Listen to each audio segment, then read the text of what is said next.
काम कर रहे हैं तो जो लावारी है उनका उनके मजहब के हिसाब से ये जो आखिरी रस्म होती है उसको निभाते हैं। तो माजिद बिलाल साहब, आपका ये काम बहुत सराहनीय है। आपने 3500 लोगों को कोरोना काल के अंदर जो है आपने रस्म को अदा किया, इसके लिए प्रेस कॉन्फ्रेंस रजिस्टर आपको सम्मानित करती है। बहुत बहुत शुक्रिया। आइए सादिक साहब।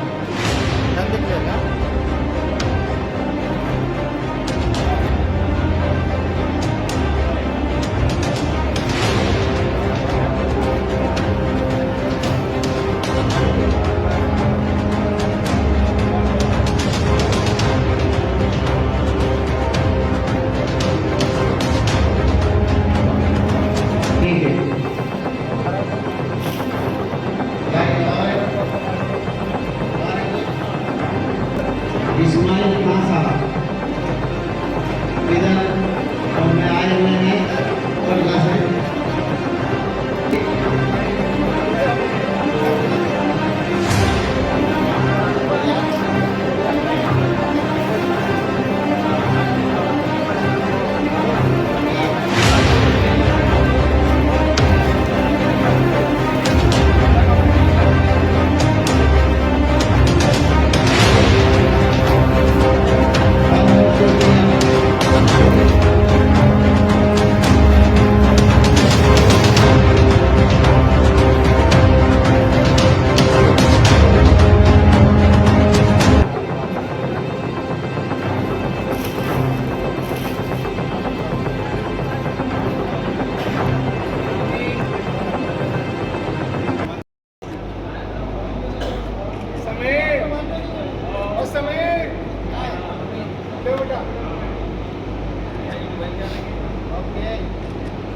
हमारी ये तीसरी कुरैश कॉन्फ्रेंस की नेशनल कन्वेंशन से और सेकंड स्थापना दिवस है।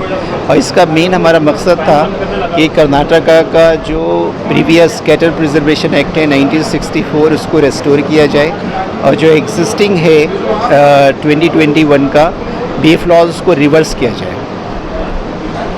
इसके बाद जो है हमारा रिप्रेजेंटेशन का एक हमारा था कि कुरैश कम्युनिटी को रिप्रेजेंटेशन मिले और जो पूरे देश में स्लाउटर हाउस म्यूनिसिपल लैंड पे क्लोज पड़े हैं उसको मॉडर्नाइज तरीके से इंटीग्रेटेड बनाया जाए और इस कारोबार को एक ट्रेड परसेप्शन से लेकर जाए, दिस इज़ ए ट्रेड। दूसरा हमारा जो प्लेसेस ऑफ वर्शिप एक्ट है उसको हम 9 शेड्यूल में हमने रिक्वेस्ट किया है और जो एससी स्टेटस मुस्लिम्स का भी बाकी है जो कि कर्नाटका गवर्नमेंट में तो कैटेगरी 1 में आ जाते हैं मगर रेस्ट ऑफ द कंट्री में वो स्टेटस नहीं है, तो एससी स्टेटस का जो है उसको भी मुस्लिम्स को क्रिश्चियंस को भी वो मिले। सर जो महाराष्ट्र स्टेट में कुरैश कॉन्फ्रेंस का जो कारोबार है सर उसके बारे में कॉन्फ्रेंस का स्टैंड क्या है सर? जो नए देखिए महाराष्ट्र में जो हार्श लॉज आ रहे हैं और जो 20 मार्च 2025 को जो असेंबली में एक प्रपोज़ल आया है कि हम मकोका को अट्रैक्ट करेंगे कैटल प्रिजर्वेशन एक्ट के अंदर, तो उसके रिगार्डिंग कुरैश कॉन्फ्रेंस ने ऑनरेबल सीएम देवेंद्र फडणवीस जी को हमने रिप्रेजेंटेशन भेजा है और उनको ये रिक्वेस्ट की है कि अगर ये लॉज अट्रैक्ट होता है तो इससे हमारे रेस्पेक्टेड फार्मर्स, हमारे ट्रांसपोर्टर्स और उन सब को जो है इसमें परेशानी का सबब बनेगा। तो कोई हार्श लॉज बनाना कैटल प्रिजर्वेशन का टूल नहीं है। कैटल प्रिजर्वेशन की एक्सरसाइज जो है उसके और भी चीज़ें हैं जो उसका फार्मर्स को आप सब्सिडी दें, कैटल्स ओनर को सब्सिडी दें और गवर्नमेंट उसकी प्रॉपर रिस्पॉन्सिबिलिटी ले, उसके रख रखाव की जो अनप्रोडक्टिव यूजलेस गौवंश है तो उनकी जिम्मेदारी जो है क्यों एक फार्मर्स पर ही थोपी जाए कि टिल डेथ वही केयर करे। अगर कोई अनप्रोडक्टिव है, प्रॉफिटेबल नहीं है तो कोई भी जो है उसको फोडर नहीं देगा। जो मजबूत जानवर है फोडर वो उसी को दिया जाएगा। और जो एस्ट्रे कैटल्स है जो कि रोड पर जो है बच्चों के लिए मौत का कारण बन जाता है या ट्रैफिक में, तो उनसे भी एक तरीके से छुटकारा मिलेगा जो प्रॉपर। सर इस कॉन्फ्रेंस से कुरैश बिरादरी को आपका संदेश? मेरा संदेश यही है कि हम जस्टिस और पीस को अपना बेसिक मोटिव लेकर जो है काम करें।